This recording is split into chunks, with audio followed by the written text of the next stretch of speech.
All right, so you sent us this website about Fetal Steve, and well, at first glance, Oh, it's a doozy. sure. But as we dug in, we realized there's actually a surprisingly deep story here. Oh, wow. We're talking early internet culture, Uh-huh. collective action, maybe even a bit of existentialism. Okay. Ready to dive in? Let's unearth this digital relic. Okay. I'm particularly curious how this spread in the pre-social media landscape. Okay, so the artifact itself is this long, image-heavy web page. It's basically a chronicle of the adventures of, wait for it, Fetal Steve. An articulated human fetal skeleton, Yes. to be precise. Right. From what I gathered, it all started with a group of high schoolers. Uh-huh. An expensive skeleton they really wanted, and a lot of spare change. Right. Our mission today is to crack the code of Fetal Steve. Okay. How did this seemingly pointless quest capture so many hearts and minds back in 2001? Especially before Facebook algorithms could boost it to the stratosphere, it spread purely through shared weirdness. Kind of like how that Numa Numa video took over the internet before YouTube even existed. Interesting comparison. Right? And that's what I find so intriguing. Viral content before the age of likes and shares. Uh-huh. This was the Wild West of the internet. Exactly. So rewind back to 2001. Okay. Picture an AP biology class. Probably not the most thrilling place to be, right? I think we can all relate to that high school feeling of desperately seeking entertainment in the most mundane of places. Totally. Enter our main players. We'll call them Alan, Luke, and the gang. Okay. By their own admission on the website. These kids were notorious for goofing off in class. Sure. One day they're flipping through a science catalog, probably looking for anything but to their actual assignment, and bam, they stumble upon a picture of an articulated human fetal skeleton. Now, most people would probably just flip right past that, but not these guys. Nope. For some reason, it was like a beacon of inspiration. Alan, the future mastermind of this whole operation, has this epiphany and shouts, Yeah. "We should get that!" Hold on. Are we romanticizing this a bit? Yeah. I mean, the website itself calls it Yeah. the funniest thing they'd heard that week. Right? Maybe it wasn't deep meaning. Sure. Just teens being teens. Yeah. Finding humor in the unexpected. Okay, fair point. Yeah. But there's still something to be said for their commitment. Uh-huh. They actually looked up the price. $582.75. Remember, this is 2001. Oh, wow. No easy online fundraising platforms. That's a serious financial goal for a bunch of high schoolers. Especially back then. Right. It's not like they could just set up a GoFundMe page. Nope. So what did they do? Yeah. Luke, our resident mad scientist, grabs a beaker from Mrs. Shea's lab supplies. Okay. And with a clink of a few coins, the Fetal Steve Fund was officially born. A beaker slowly filling with spare change. I love that visual. Yeah. Really captures the spirit of their grassroots effort. Right, but here's where things take a turn. Initially, their classmates were not exactly on board with this whole Fetal Steve's business. The website mentions they faced a lot of pushback. Which is understandable. Totally. To an outsider, this whole thing probably seemed ridiculous. I mean, who in their right mind would spend hundreds of dollars on a fetal skeleton? Yeah.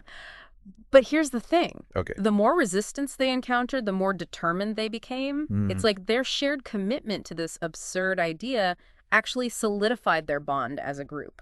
There's a powerful dynamic there. Oh. I'm not sure I completely buy the journey over goal idea. Okay. Maybe for some, but I think for others it was about being part of the in-group.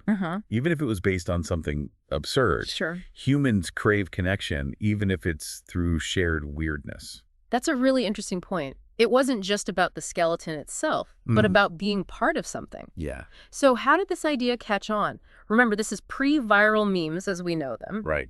No Facebook to spread the word. No algorithms pushing this into everyone's feeds. That's what's so fascinating. This wasn't manufactured virality. It was genuine. Makes you wonder, Yeah. what was it about Fetal Steve that tapped into something primal, Right. that need to be in the know to be part of the joke?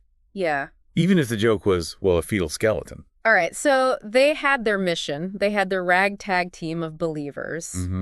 But they still needed the funds. Right. And that's where things get really interesting. Oh, okay.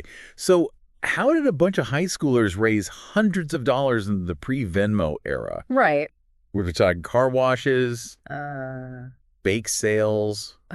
I'm picturing a very analog hustle here. Oh, they went way beyond bake sales. Okay. These were resourceful teens on a mission. Right. They started by hitting up the AP chemistry class with an offer they couldn't refuse. Okay. Cookies in exchange for Fetal Steve donations. Classic bribery always works, especially when it involves baked goods. Exactly. They raked in a good chunk of change from that cookie venture, Mm-hmm. but their fundraising ingenuity didn't stop there. They took advantage of a pre-existing school tradition, AP biology Christmas caroling. Wait, caroling. For fetal skeleton. You heard right. They went from classroom to classroom belting out biologically themed carols. Uh-huh. But instead of asking for a figgy pudding, they were soliciting donations for Fetal Steve. That's genius. They turned their inside joke into a school-wide event. Mm-hmm. Did it work? Oh, it worked like a charm. Even the principal chipped in. Wow. It's almost like the absurdity of the whole thing made it irresistible. Yeah. By the end of that caroling extravaganza, they had more than doubled their initial goal. That's incredible. And let's not forget this was 2001. Right. There's no social media amplifying this. Uh-huh. It was purely word of mouth, fueled by their dedication to this, let's face it, incredibly strange quest. It really speaks to the power of a good story, even if that story is about a fetal skeleton named Steve. Yeah. You know, it reminds me of when we were kids, we'd get obsessed with the silliest things. Remember those pogs everyone was collecting? Or that time we tried to build a tree house out of cardboard boxes? Okay, first of all, those cardboard boxes were architecturally sound. Okay. But yes, there's something about that shared childhood enthusiasm that resonates with the Fetal Steve story. Uh-huh. It's about the collective experience, the joy of being part of something. Absolutely. But the fundraising wasn't over yet. Oh, They were on a roll, and the finish line was in sight. okay. The website tells it after the holidays things got serious. Uh-huh. The donations became more frequent, larger in amount. Mm-hmm. It was almost like they'd tapped into some collective subconscious desire to see this through. Well, they'd invested a lot of time and energy into this. Right. Psychologists call this the sunk cost fallacy. Right. The more we invest in something, the harder it is to walk away, Yeah. even if it's not rational. So maybe even some donors were feeling that pull. Yeah. Like they had to see it through to the end. Right.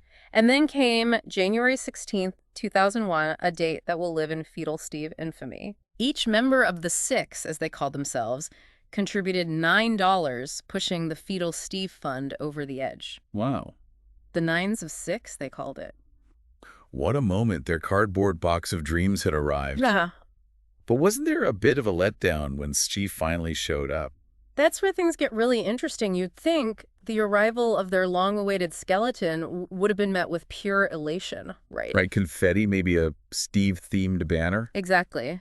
But the website describes a somewhat muted response. Oh, Some classmates were actually unimpressed. really? Like, that's it? You paid $600 for that?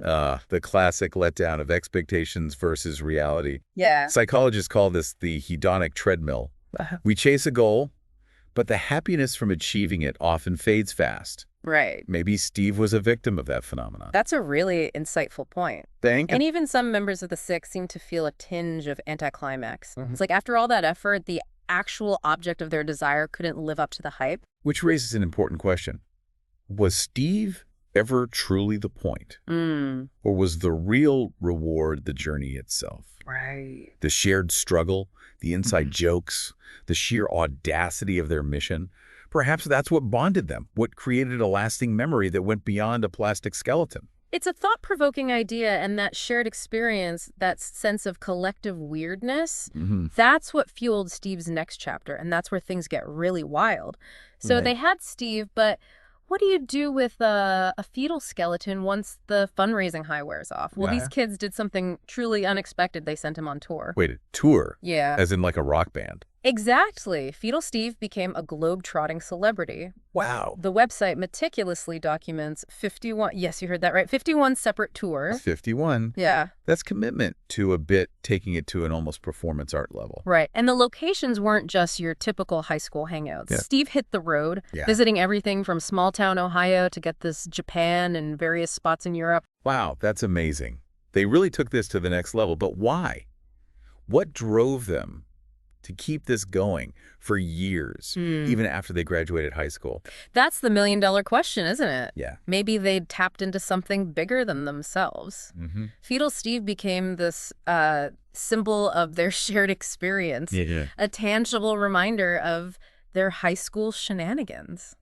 It's interesting to think about the photos documenting these tours. Right. Steve, perched in a baby seat, hanging out with Amish folks, posing in front of iconic landmarks. Yeah. It's like they were creating their own absurdist travelogue. And they weren't the only ones involved. Well, Different people, even folks outside their original group, right. took on the mantle of tourer, carrying on the legacy. That's what's so remarkable. It wasn't just about the original six anymore. It became a phenomenon, Right. a collective endeavor fueled by shared absurdity. Fetal Steve reminds us that virality isn't just algorithms and targeted marketing. Sometimes shared human weirdness is its own powerful force.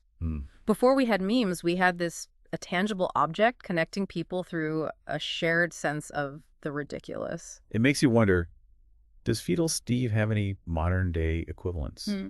What are the seemingly meaningless online trends that capture our attention today? Yeah. Think about those viral challenges, the nonsensical memes that spread like wildfire. Right. What compels us to participate?